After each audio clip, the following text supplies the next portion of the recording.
বগুড়ার উৎসবমুখর পরিবেশে 2026 সালের অভ্যন্তরীণ বোরো ধান ও চাল সংগ্রহ অভিযানের আনুষ্ঠানিক উদ্বোধন করা হয়েছে।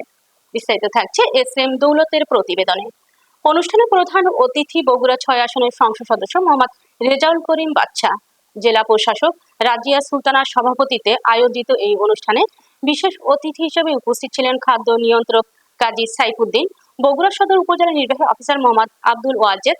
12টি উপজেলা থেকে এই মৌসুমে মোট 17,781 মেট্রিক টন ধান, 72,602 মেট্রিক টন সিদ্ধ চাল এবং 3,811 মেট্রিক টন আতপ চাল সংগ্রহের লক্ষ্যমাত্রা নির্ধারণ করা হয়েছে।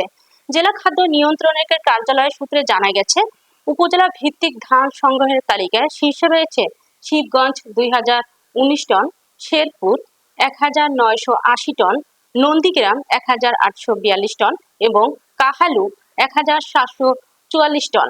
এছাড়া জেলা সদরে 927 মেট্রিক টন ধান সংগ্রহের লক্ষ্যমাত্রা ধরা হয়েছে। সরকার নির্ধারিত মূল্য সরাসরি কৃষকদের কাছ থেকে ধান ও মিলারদের কাছ থেকে চাল সংগ্রহ করা হবে। প্রতি কেজি ধানের ক্রয় মূল্য 32 টাকা, সিদ্ধ চাল 45 টাকা এবং আতপ চাল 44 টাকা নির্ধারণ করা হয়েছে। ধান সংগ্রহ অভিযান আগামী 7 মে থেকে শুরু হয়ে চলবে 31 আগস্ট পর্যন্ত। চাল সংগ্রহ কার্যক্রম শুরু হবে 15 থেকে। স্বচ্ছতা নিশ্চিত করতে জেলার সকল উপজেলায় কৃষকের অ্যাপের মাধ্যমে ডিজিটাল পদ্ধতিতে ধান সংগ্রহ করা হবে। তবে অ্যাপের পাশাপাশি কৃষি বিভাগের তালিকাভুক্ত কৃষকদের কাছ থেকেও সরাসরি ধান কেনা হবে। গত বোরো 2025 মৌসুমে জেলায় ধানের লক্ষ্যমাত্রা 100% অর্জিত হয়েছিল। সিদ্ধ চালের ক্ষেত্রে অর্জনের হার ছিল 95%। বিগত বছরের এই সাফল্যের ধারাবাহিকতায় এবারও সঠিক তদারকির মাধ্যমে নির্ধারিত লক্ষ্যমাত্রা অর্জনে আশাবাদী জেলা প্রশাসন ও খাদ্য বিভাগ।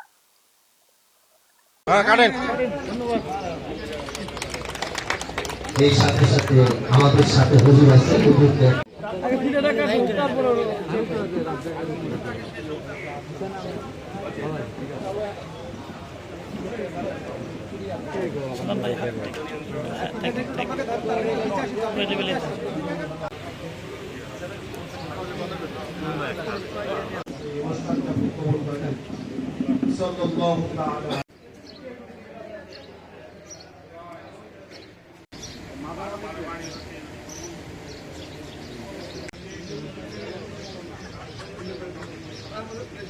খাদ্য গুদামে অভ্যন্তরীণ বোরো সংগ্রহ 2007 জেলা প্রশাসক মহোদয়, আপনারা জানেন যে বিএনপি সম্মানিত সভাপতি মহোদয় অল্প তাকে আসন গ্রহণ করবার জন্য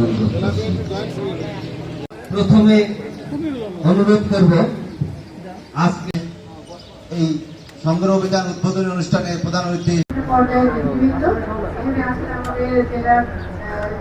আমাদের যে আমাদের সব ক্রাইটেরিয়া আছে, আমাদের নির্দেশ আছে, আমাদের সেইভাবে আমরা ধান পৌরসভা থেকে প্রায় 5 কোটি টাকা ব্যয় এই রাস্তা এবং ড্রেনেজের ব্যবস্থা করা হয়েছে, যাতে চকসূত্রাপুর এবং বাদুরতলা পানি সরাসরি আমরা করতোয়া নদীতে দিয়েছি।